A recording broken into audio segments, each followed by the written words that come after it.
রোজায় ইফতারের অন্যতম অনুষঙ্গ মুড়ি। বছরের এই সময়ে চাহিদা অনেক বেড়ে যায় পণ্যটির।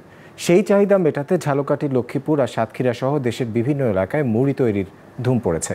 বিস্তারিত ডেস্ক রিপোর্টে। আমাদের দেশে ইফতারিতে একটি অতি প্রয়োজনীয় অনুষঙ্গ মুড়ি। তাই তো বছরের অন্যান্য সময়ের চেয়ে রমজানে এর চাহিদা বেড়ে যায় কয়েক গুণ। এবারও এর ব্যতিক্রম হয়নি। রমজান উপলক্ষে ঝালকাঠির নলছিটির দপদপিয়া ইউনিয়নের তিমিরকাঠি, জুরকাঠি, ভরতকাঠি এবং রাজাখালী গ্রামে মুড়ি ভাজার উপর নির্ভরশীল 250 পরিবারের সদস্যরা পাচ্ছেন না দম ফেলার ফুরসত। ব্যস্ত সময় কাটাচ্ছেন লক্ষ্মীপুরের শামশেরবাদ এলাকার অর্ধশতাধিক পরিবারের 300-রও বেশি শ্রমিক। সবসময় মুড়ি ভাজি, রোজ আইলে একটু বাড়তি ডেলি 2-3 মান করে আমরা মুড়ি বাজারে বিক্রি করতে লয়ে যায়। সবকিছুর দাম বৃদ্ধি, কিন্তু ব্যবসা করে আগুতে পারছে, চাউলের দামটা যায়, এতে মুড়ি বেচে টাকা নামাইতে পারতেছি না। আমরা আমাদের সাধ্যমতো চেষ্টা করব যে তাদের জন্য কিছু করার। 2 জেলার মুড়ি যাচ্ছে ঢাকা, বরিশাল, ফরিদপুর সহ দেশের বিভিন্ন স্থানে।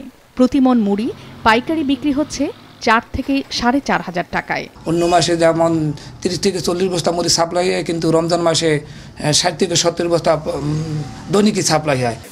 লাভবান হচ্ছেন খুচরা বিক্রেতারাও।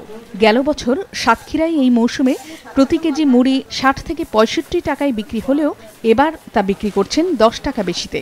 অবশ্য দোকানিরা বলছেন বাজারে চালের দাম বেড়ে যাওয়ায় বেড়ে গেছে মুড়ির দামও। মুড়ির যোগান কম, যার ফলে মুড়ির দামটা একটু বেশি বাজারে। এখন আমরা 75 থেকে 80 টাকা করে বিক্রি করছি। 350 টাকা প্রায় বেশি চালের দাম, সেই হিসেবে আমাদের 10 টাকা বেশি বেচতে হচ্ছে, 80 টাকা বেচতে হচ্ছে। তবে দাম যতই হোক, ইফতারির খাদ্য তালিকায় মুড়ি রাখবেন না এমন মানুষ মেলাই ভার।